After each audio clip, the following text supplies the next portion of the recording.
Alright, well, Logan Hippus, senior, UW-Madison, a rower.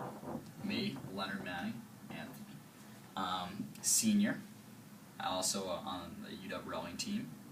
I would like to do an interview about your career as a UW rower and the life of a walk-on in Madison. And when did you first get engaged in rowing? So this actually happened well before college and well before I even got to the university, because they send out a lot of letters to walk-ons, or to potential walk-ons, like those who applied through high school or just through sports, like those who excelled in high school sports in the area. So me being from Wisconsin, Appleton, Wisconsin,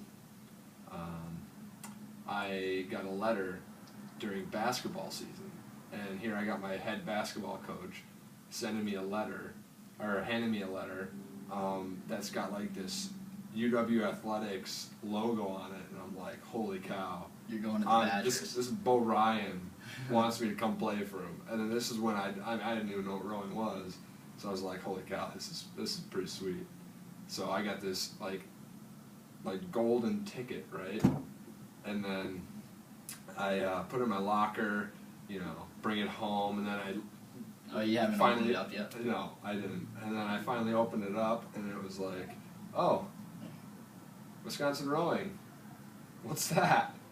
And I didn't have a clue what it was. And I filled out a questionnaire that I had inside the little envelope and sent it back, and then that actually turned out to be the year that they won it all. In 08? In 2008. That our sophomore year? Yep, that was sophomore year of high school. So then I was like, wow, these guys must be the real deal. Maybe I'll keep them in the back of my mind when I go to college. And then coming out of senior year of high school, I was like, you know what, I'm probably done with organized athletics.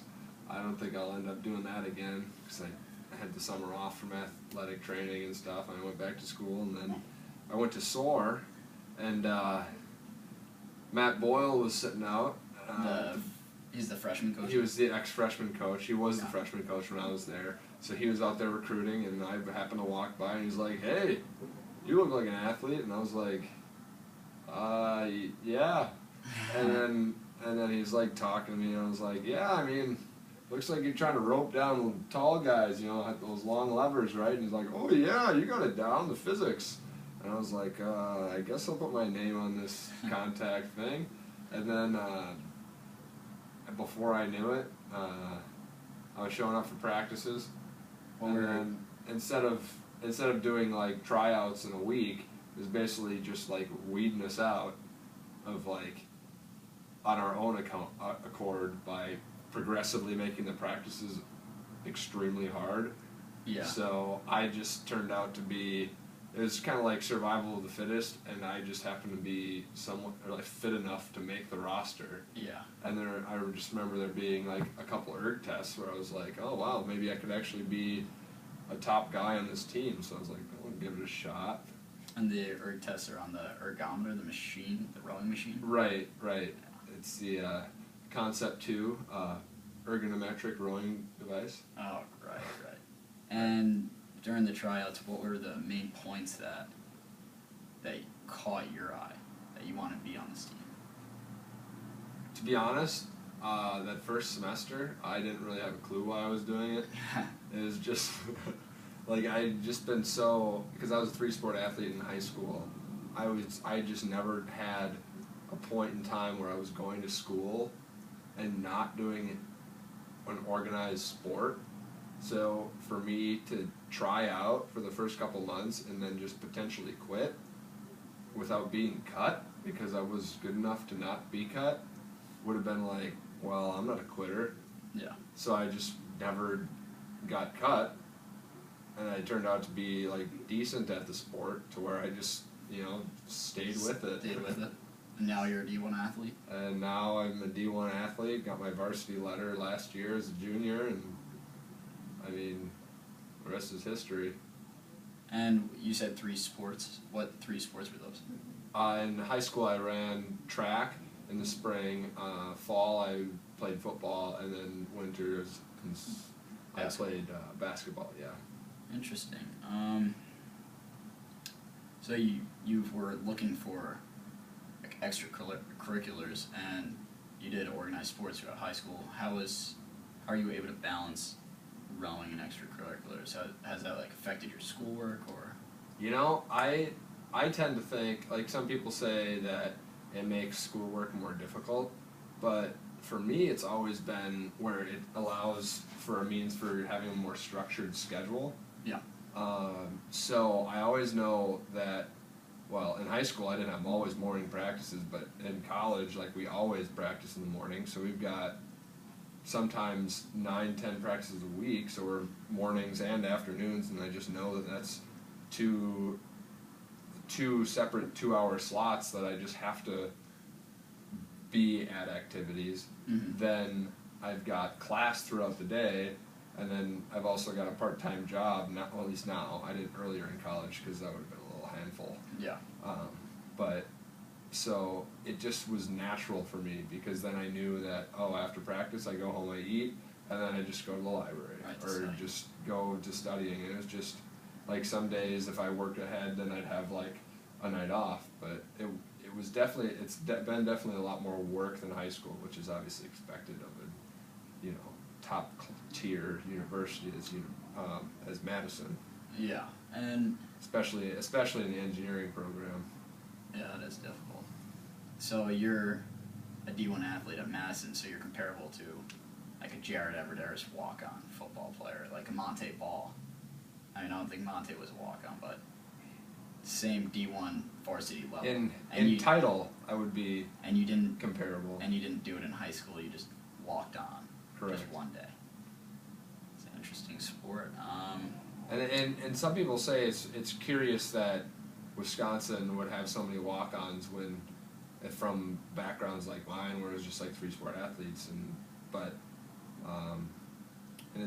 rowing has turned out to be definitely a totally different animal. And like, after 4 years of doing it, I still haven't figured it out. It's very different it's not your typical team sport. It's almost like you train individually, and then just kind of like throw all the pieces together as a unit at the end. Right. And going back to like your daily life or in your schedule, how has rowing helped you overcome obstacles? Like everyday obstacles, or just like bigger life issues? Well, I mean, we do a lot of training on the ergometer throughout the season, and especially throughout the winter. When the lake's frozen. When the lake is frozen for about a third of the year. And so when that happens, and we're just on the erg, which is basically a device that's like the cross-country track team training on a treadmill for 4 months straight, it trains your mind to be very, how can I say, steadfast, I would say, or very determined, committed, and persevere, helps you persevere. So, which are all terms that are very cliche in the athletic world, but it couldn't be more true of this sport. Yeah. Because when you do what we call, or what we tagline, like Hell Week, for instance, it's like a survival of the fittest. We do 7, 8 erg tests in 1 week, which is just a 6-day week. So we're doing basically full-on fitness tests, like once or twice a day for 5 days in that week. And it takes a lot of mental stamina. So when you get through a week like that, and you're like, well, I mean, if I can get through that kind of physical pain and that much emotional or like mental drain, mental stamina. It takes a lot out of you, just in every way. Just overall stamina. It's not just physical power, but it's kind of like rowing requires a lot of your soul too, and it's definitely taught me that, going into like the career fair and the engineering career fair on campus, I was just very confident with my abilities. Like I'm pretty personable, and I'm not hard to carry on a conversation. As we're doing right now. Yeah, right. But it allowed me to just be very confident in my abilities, because I learned, like, training on the erg is that once you do it so much, you get very confident about how you can perform on the erg. And the same thing with getting on the water. The more you're on the water, the more strokes you take in boats, the more confident you become. Well, the same thing goes with, like, my studying, and I know very well what I'm good at and what I know, because I've, like, trained myself for that. So, like, I get to that career fair and I'm just telling them my story, and it's a good story to tell. And I was able to nail two like, interviews at the career fair, and I got interviews the next day, and both of them replied for job offers. Awesome. And that was before I even got a chance to interview with the other places that I was interested in. So it's like, it just gives you the confidence to be able to, like, take that to the next level. Not just be able to use your athletic experience for excelling at the end of the year athletically, but also takes it one step further to help you mentally conquer tasks academically or through a career past the classroom. Yeah, I was gonna ask what are the most important things that you can take away from rowing and put in your career, and you summarized it quite well: the commitment, the hard-nosed mentality of just getting the job done, because no one else will get it done except for you, and then you'll work with the team later. So that's awesome. Well, good luck in this upcoming season, and I hope you do well in your profession with rowing as your as my kicker, your kicker, so to speak. Oh, thank you. Thank you, Leonard.